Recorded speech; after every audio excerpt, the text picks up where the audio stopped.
नमस्कार। चिंतन मनन की इस श्रृंखला में प्रस्तुत है आज का चिंतन। जितना प्रयास दुष्वृत्तियों को रोकने के लिए प्रतिबंधों एवं निरीक्षणों के द्वारा किया जाता है, उससे कई गुना प्रबंध विचारों का स्तर एवं प्रवाह परिष्कृत करने के लिए किया जाना चाहिए। यदि वैसा हो सके तो फिर हर व्यक्ति स्वयं अपना पहरेदार, निरीक्षक, मजिस्ट्रेट, जेलर आदि बन जाएगा। स्वयं ही अपना मार्गदर्शक, पुरोहित, धर्मोपदेशक रहेगा और किसी से अपनी चौकीदारी कराने के स्थान पर उल्टा दूसरों की चौकीदारी करने लगेगा। यदि चिंतन का स्तर ऊंचा उठाया जा सके, दृष्टिकोण में उत्कृष्टता का समावेश संभव हो सके, तो निश्चित रूप से क्रियाकलाप में सज्जनता और शालीनता की ही झलक मिलेगी। उस स्थिति में आदर्शवादी मानवीय गरिमा को बढ़ाने वाले सराहनीय और अनुकरणीय आचरण ही बन पड़ेंगे। जिसका चिंतन ऊंचा है वह निकृष्ट गतिविधियां अपना ही नहीं सकता, पतन की दिशा में उसके पैर बढ़ेंगे ही नहीं। शारीरिक सुविधा संवर्धन की तुलना में मन स्तर को सुसंस्कृत और नीतिवान बनाया जाना अधिक महत्वपूर्ण है। सुविधा संवर्धन आकाश पाताल जितना क्यों न कर लिया जाए, पर आंतरिक दुर्बुद्धि बनी रहे, हेय लिप्साओं में मन क्षेत्र पर अधिपत्य बना रहे, तो फिर रावण, कंस, हिरण्यकशिपु, भस्मासुर, वृत्तासुर, दुर्योधन आदि के समतुल्य वैभव प्राप्त कर लेने पर भी अपने लिए और दूसरों के लिए दुर्भाग्यपूर्ण परिस्थितियां ही उत्पन्न की जाती रहेंगी। यहाँ एक और बात समझने योग्य है कि मस्तिष्क भी अपने आप में स्वतंत्र नहीं है। शरीर पर जिस प्रकार मन का आधिपत्य है, ठीक उसी प्रकार मन की कठपुतली को नचाने वाला मदारी अंतःकरण है। लड़के हाथ में डोरी थामे रहते हैं और उनके इशारों पर पतंग आसमान में तैरती, उछलती, कूदती दिखाई पड़ती है। ठीक इसी प्रकार मस्तिष्क को अंतःकरण के निर्देश मिलते हैं और वह कुशल वकील की तरह अपने मुवक्किल के लाभ में तरह तरह की तरकीबें खोजना, सामग्री इकट्ठी करना और साधन बनाना प्रारंभ कर देता है। अंतःकरण से तात्पर्य है भावना क्षेत्र। इसी में मान्यताएं, आस्थाएं और आकांक्षाएं विनिर्मित होती हैं। विचार तर्कों, तथ्यों, प्रमाणों और उदाहरणों के सहारे आसानी से बदले जा सकते हैं, पर आस्थाओं की बात दूसरी है। उनकी जड़ें बहुत गहरी होती हैं और वे विवशता में चुप रहने पर भी बदलती नहीं हैं। भीतर ही भीतर अपना काम करती रहती हैं और अवसर आते ही फिर उछल पड़ती हैं।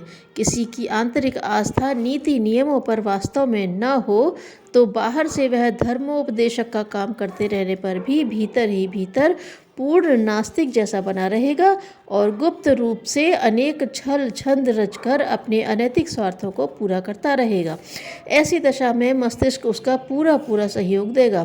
कुटिलता भरे कुचक्र रचने और छलपूर्ण दुष्कर्म करते रहने की सुविस्तृत भूमिका बनाकर खड़ी कर देगा।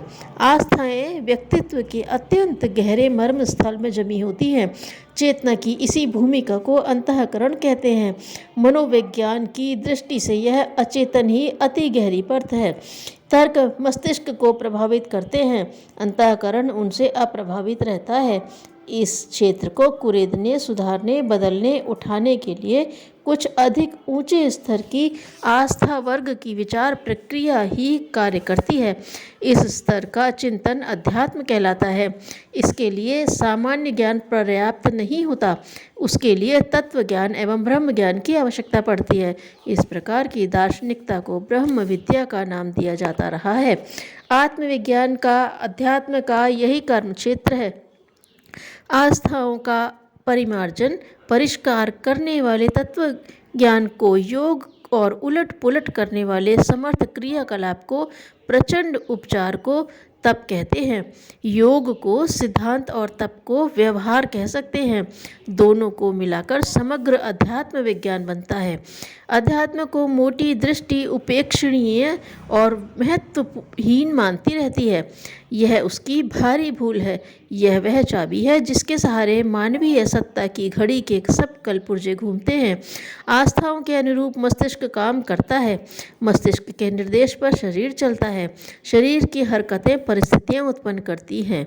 ये परिस्थितियां सुविधाएं और विपत्तियां बनकर सामने आती हैं। तथ्यों को समझा सके तो इस निर्णय पर पहुंचना होगा कि उलझी परिस्थितियां सुधारने के लिए मनुष्यों की गतिविधियां सज्जनोचित होनी चाहिए।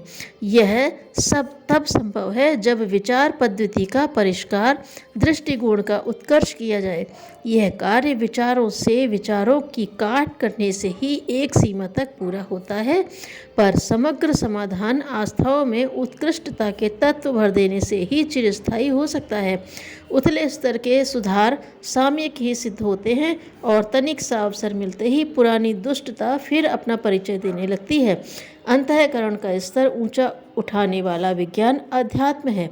प्राचीन काल में उसी के सहारे इस देश के नागरिक देव संज्ञा में पहुंच गए थे और उन्होंने अपने कार्य क्षेत्र को स्वर्गोपम बनाया था। अब हमें फिर उसी प्रकार के उज्जवल भविष्य की आकांक्षा उठी है।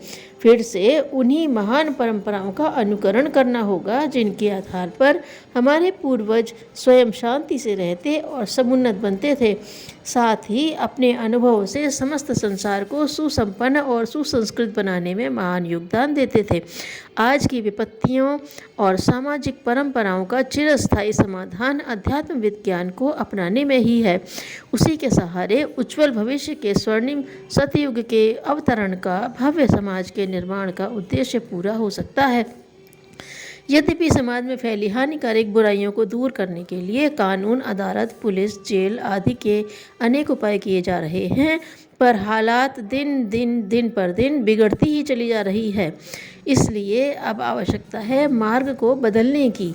इसके लिए हमको अपनी भावनाओं, मान्यताओं, आस्थाओं को सुधार करना होगा। केवल मस्तिष्कीय तर्कों के बजाय अंतःकरण की आवाज़ पर भी ध्यान देना होगा। जब हम स्वार्थ और परमार्थ, भोग और त्याग में समन्वय रखकर गतिविधियां अपनाने लगेंगे, तभी मौजूदा विपत्तियों से छुटकारा मिल सकेगा। वही अध्यात्मवादी मार्ग होगा।